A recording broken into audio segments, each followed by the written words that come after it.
Welcome to D's Racing Cafe and Garage, which is kind of a tribute to Initial D stuff. I would show you inside, but for some random reason they're closed right now. So I guess I'll just review this car instead. This is the latest ND generation of the Mazda MX-5 with the gorgeous Soul Red crystal paint. This particular car is equipped with the 1.5-liter engine and a 6-speed manual transmission. The MX-5 is a well-reviewed and loved pure sports car, and it also happens to be capable of getting around 35 miles per gallon with spirited driving. And that's just excellent.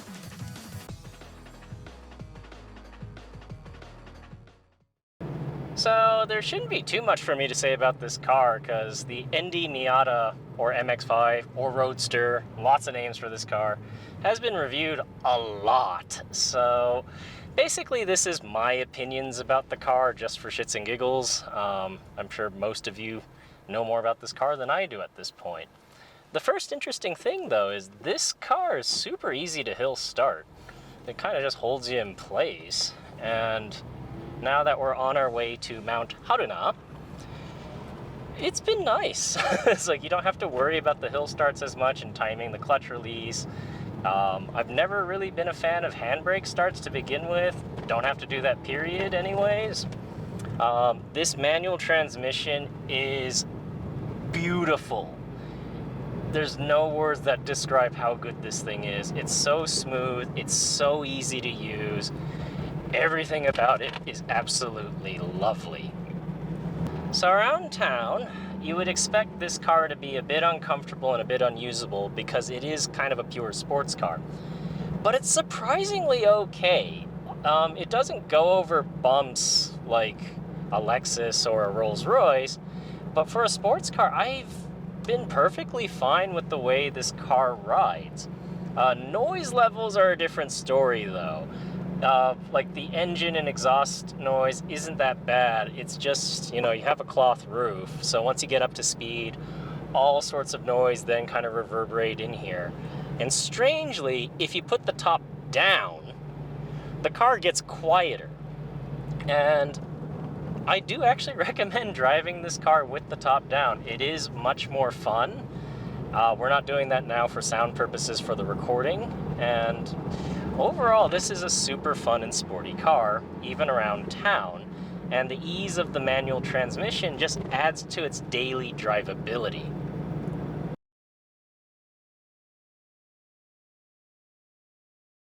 So there are obvious issues with owning a sports car. The first one is sort of practicality. There's only 2 seats. That's kind of how it is. The good news is it's a very small car, so this is incredibly easy to park and get through traffic in. The main issues is kind of getting in and out. I'm not old per se, but I could see this being a problem for people. So to get into the car, like if there's a car next to you, you can't open the door all the way here. So I'm going to pretend it's a bit more of a normal situation where the door is about this open.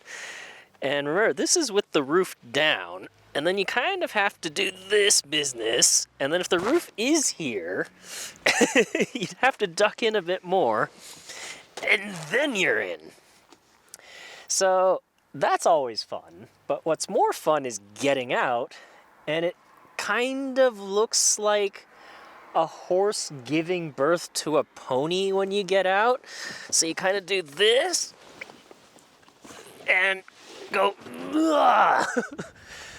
It's very difficult to get in and out of this car while looking cool at the same time.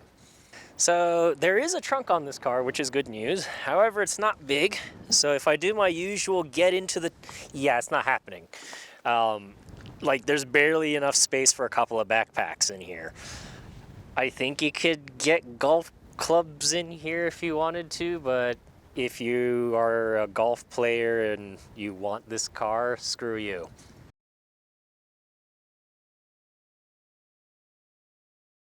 So this is now Mount Haruna's uphill road. This is the exact road that is from Initial D fame, known as Mount Akina in the anime.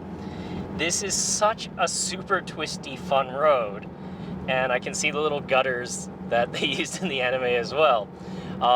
This car is absolutely perfect for this road. The way it handles, the lightweight, everything about it is just super fun.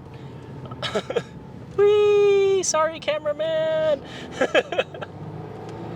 So, the feedback from the steering wheel is fantastic. It feels like a hydraulic steering assist rather than electronic steering assist, and I mean that in all the best ways possible. I can easily see why this car is usually at the top of the list for drivers' cars, because everything about it just feels fantastic. Yeah, you don't have to be going that fast to have fun, and I keep saying that's important because speeding tickets ruin lives, especially if you're an immigrant in Japan. Yeah, watch out for your visa status if you got too many speeding tickets. If I have one complaint about this car, and for the first time, it's the amount of power that it has. This specifically is the 1.5 liter version, not the 2 liter. I think the 2 liter will have sufficient power for all situations in terms of mountain driving. This one, though, there's a few corners where you're not sure if you should be in third or second, and then in a regular car with a bit more power, third would have been fine. In this car, for example, let's keep it in third on this twist, you got no power coming out. Obviously, if you're a better driver and you know the road, you should drop it into second instead, and then you won't have any issues. So heel toe here, into second, big twist, and then on the way out, plenty of power. So, is it really a problem? No. Just make sure you're in the right gear at all the right times, and that's part of the driving experience of the MX-5, because it's not meant to be a fast car. However, if you're a bit lazy on shifts, or you're not that good at your downshifts, you're gonna feel this car is a bit underpowered. So I had a couple more spirited runs up and down Mount Haruna without having my cameraman have a severe core exercise to do.